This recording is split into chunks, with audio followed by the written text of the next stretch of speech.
जय Hind and welcome to Study Battle. हम लोग देख रहे हैं घटना चक्र जीके की बुक है, जिसका चैप्टर नंबर 2 देख रहे हैं, अर्थव्यवस्था का चैप्टर नंबर 2 भारतीय अर्थव्यवस्था। हम लोग प्रीवियस लेक्चर में चैप्टर नंबर 1 देखे हैं, आप प्ले लिस्ट में जाकर चेक कर लीजिएगा। तो देखते हैं चैप्टर नंबर 2 में क्या है, इसको हम लोग लूसिड वे में डिस्कस करेंगे और पढ़ते हुए चलेंगे। ठीक है, जहाँ पे आपको समझ नहीं आएगा आप कमेंट बॉक्स में कमेंट करके आप मुझे बताइएगा कि यहाँ पे दिक्कत है।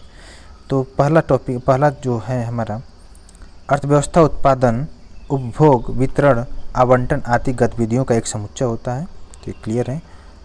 आर्थिक विकास की दृष्टि से अर्थव्यवस्था को 3 भागों में बांटा गया है।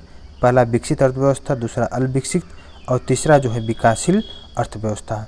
भारत इसमें कौन से नंबर में आता है आप देख लीजिएगा, खुद ही आपको क्लियर हो जाएगा। तो विकसित अर्थव्यवस्था क्या है, देखिए। विकसित देश वे देश हैं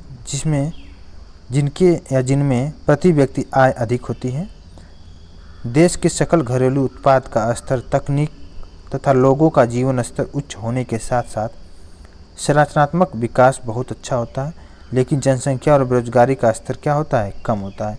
तो जनसंख्या और बेरोजगारी का स्तर जो होता है कम होता है, तो ये डिपेंड बहुत ज़्यादा करता है जनसंख्या के लेवल क्या है, जनसंख्या के और उसका इंफ्रास्ट्रक्चर कैसा है, इस पर डिपेंड करता है विकसित अर्थव्यवस्था का। तो विकसित अर्थव्यवस्था में देखिए यूएसए हो गया, ब्रिटेन हो गया, फ्रांस हो गया, ये सब क्या आते हैं, विकसित अर्थव्यवस्था में आते हैं। जापान हो गया। विकसित अर्थव्यवस्था कुछ विशेषताएं आप देखकर आप कल्पना या अपना इमेजिन करके आप बता सकते हैं कि भारत कौन से क्षेत्र में आता है। देखिए विकसित अर्थव्यवस्था कुछ विशेषताएं हैं। पहला, सामाजिक एवं आर्थिक दृष्टि से उन्नत होना चाहिए, उत्पादन एवं उपभोग का उच्च स्तर हो, राष्ट्रीय आय या प्रति व्यक्ति आय का स्तर जो है उच्च स्तर हो, बचत एवं विनियोग इन्वेस्टमेंट का स्तर जो हो उच्च हो, पूंजी निर्माण की उच्च दर हो, निम्न जनसंख्या क्या हो, निम्न जनसंख्या वृद्धि दर हो। जैसे में देखिए इसमें कौन सा देश आता है, America, Japan, Britain, Germany, France आदि क्या है, विकसित अर्थव्यवस्था वाले देश हैं। अब देखते हैं अल्पविकसित अर्थव्यवस्था। अल्पविकसित अर्थव्यवस्था देखते हैं। अल्पविकसित अर्थव्यवस्था वाले वे देश हैं जिनमें निवास करने वाली जनता का जीवन स्तर, उत्पादन स्तर तथा प्रति व्यक्ति आय बहुत कम होती है। तो इसे क्या बोल सकते हैं, जबकि जनसंख्या का स्तर क्या होता है, उच्च होता है, उसे बोलते हैं अल्पविकसित। ठीक है, विकसित से थोड़ा सा नीचे है तो उसको क्या बोलेंगे, अल्पविकसित, जिनमें निवास करने वाली जनता का स्तर, उत्पादन स्तर तथा प्रति व्यक्ति आय बहुत कम होती है, जबकि जनसंख्या का स्तर क्या है, उच्च होता है। अल्पविकसित अर्थव्यवस्था कुछ विशेषता देखते हैं। पहला, सामाजिक आर्थिक दृष्टि से पिछड़ापन हो, उत्पादन एवं उपभोग का निम्न स्तर हो, राष्ट्रीय आय प्रति व्यक्ति आय का निम्न स्तर हो, पूंजी निर्माण का निम्न दर हो, उच्च जनसंख्या वृद्धि दर हो, इसके अलावा कृषि पर निर्भरता, अशिक्षा और बेरोजगारी आदि हो। तो ये अल्पविकसित अर्थव्यवस्था की विशेषताएं हैं। अगर देखिए जैसे में आ गया आपका युगांडा, बुरुंडी, नामीबिया, अफ्रीकियन देश जो है अल्पविकसित में आते हैं। अब देखिए विकासशील देश, कुछ अर्थव्यवस्था ऐसी भी होती हैं जहां अल्पविकसित अर्थव्यवस्था की विशेषता तो पाई जाती है, लेकिन उनमें विकसित होने की अपार संभावना भी मौजूद रहती है। तो उसमें क्या बोलेंगे, उसे ऐसी अर्थव्यवस्था को बोलेंगे विकासशील अर्थव्यवस्था। जैसे भारत हो गया, चीन हो गया, ब्राज़ील आदि देश।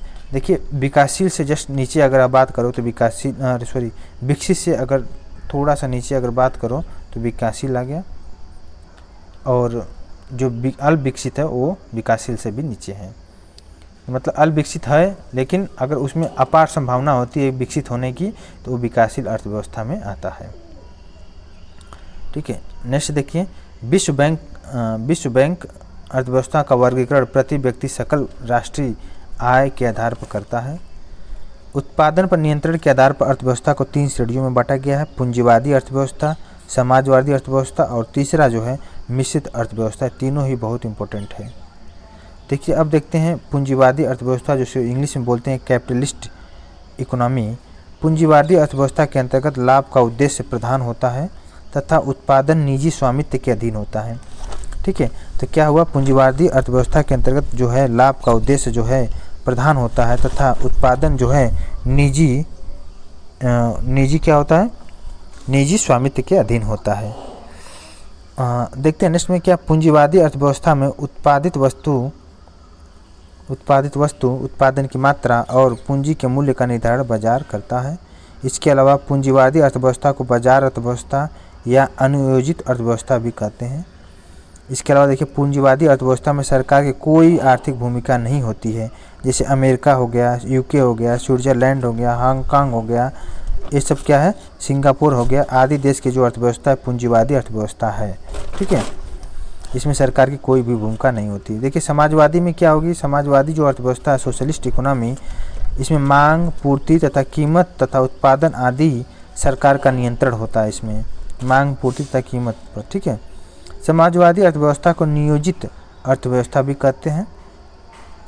समाजवादी अर्थव्यवस्था में उत्पादन के साधनों का स्वामित्व सामूहिक होता है। बड़े उद्योग राजकीय स्वामित्व में तथा कृषि, व्यापार तथा छोटे उद्योग सहकार स्वामित्व में होते हैं। तो आई थिंक आपको क्लियर हो गया होगा समाजवादी अर्थव्यवस्था। अब देखते हैं समाजवादी अर्थव्यवस्था की अवधारणा रूस, जिसे अभी तत्कालिक सोवियत संघ में वर्ष 1917 की क्या बोल्शेविक क्रांति के बाद नजर आई। नेक्स्ट हमारा समाजवादी अर्थव्यवस्था को जो अवधारणा है, अवधारणा का प्रतिपादन जो किसने किया था, जर्मन के दार्शनिक कार्ल मार्क्स ने किया था। जर्मन के दार्शनिक कार्ल मार्क्स किया था समाजवादी अर्थव्यवस्था की अवधारणा का प्रतिपादन। अब देखते हैं मिक्स्ड इकोनॉमी। मिक्स्ड इकोनॉमी देखते हैं।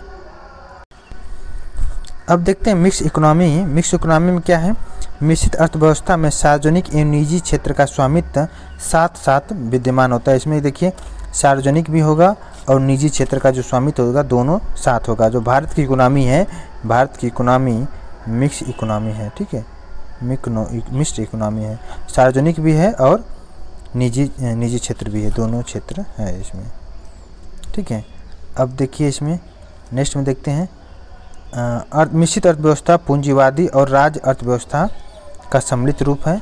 पूंजीवादी और राज्य अर्थव्यवस्था का क्या है, सम्मिलित रूप है मिश्रित अर्थव्यवस्था। मिश्रित अर्थव्यवस्था का सुझाव अर्थशास्त्री किसने दिया था, जॉन मेनार्ड कीन्स ने। जॉन मेनार्ड कीन्स ने दिया था मिश्रित अर्थव्यवस्था सुझाव। ठीक है, भारतीय अर्थव्यवस्था जो है मिश्रित अर्थव्यवस्था का एक उदाहरण है। अर्थव्यवस्था के क्षेत्र देखते हैं, अर्थव्यवस्था के क्षेत्र कौन से हैं। आर्थिक गतिविधियों के आधार पर अर्थव्यवस्था को 3 क्षेत्रों में बांटा गया है।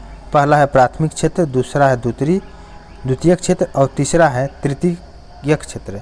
इससे देखिए क्वेश्चन बहुत बार बनता है, हर एग्जाम में बनता है।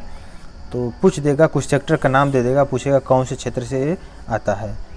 देखिए आप क्वेश्चन प्राथमिक क्षेत्र देखते हैं, जिसका प्राइमरी सेक्टर इंग्लिश में बोलते हैं। तो प्राथमिक क्षेत्र में उन उत्पादन इकाइयों को शामिल किया गया जो प्राकृतिक संसाधनों के दोहन से प्राप्त होती है, जैसे कृषि, पशुपालन, मछली पालन, खनन, वानिकी आदि जो होता है प्राइमरी सेक्टर में आता है। कोयला खनन हो गया, मछली पालन हो गया, पशुपालन हो गया, कृषि हो गया, वन से हो गया, ये सब क्या होता है प्राथमिक क्षेत्र में आते हैं। क्यों, क्योंकि इसका जो प्राकृतिक संसाधनों के दोहन से प्राप्त होता है। ठीक है, इस क्षेत्र द्वारा द्वितीयक क्षेत्र के लिए कच्चे माल की उपलब्धता सुनिश्चित की जाती है। ठीक है, देखिए द्वितीयक क्षेत्र सेकेंडरी क्षेत्र का देखिए, सेकेंडरी सेक्टर का विषय में अर्थव्यवस्था का वह क्षेत्र जो प्राथमिक क्षेत्र के उत्पादों को अपनी गतिविधियों में कच्चे माल के रूप में उपयोग करता है, द्वितीयक क्षेत्र कहलाता है, सेकेंडरी सेक्टर कहते हैं।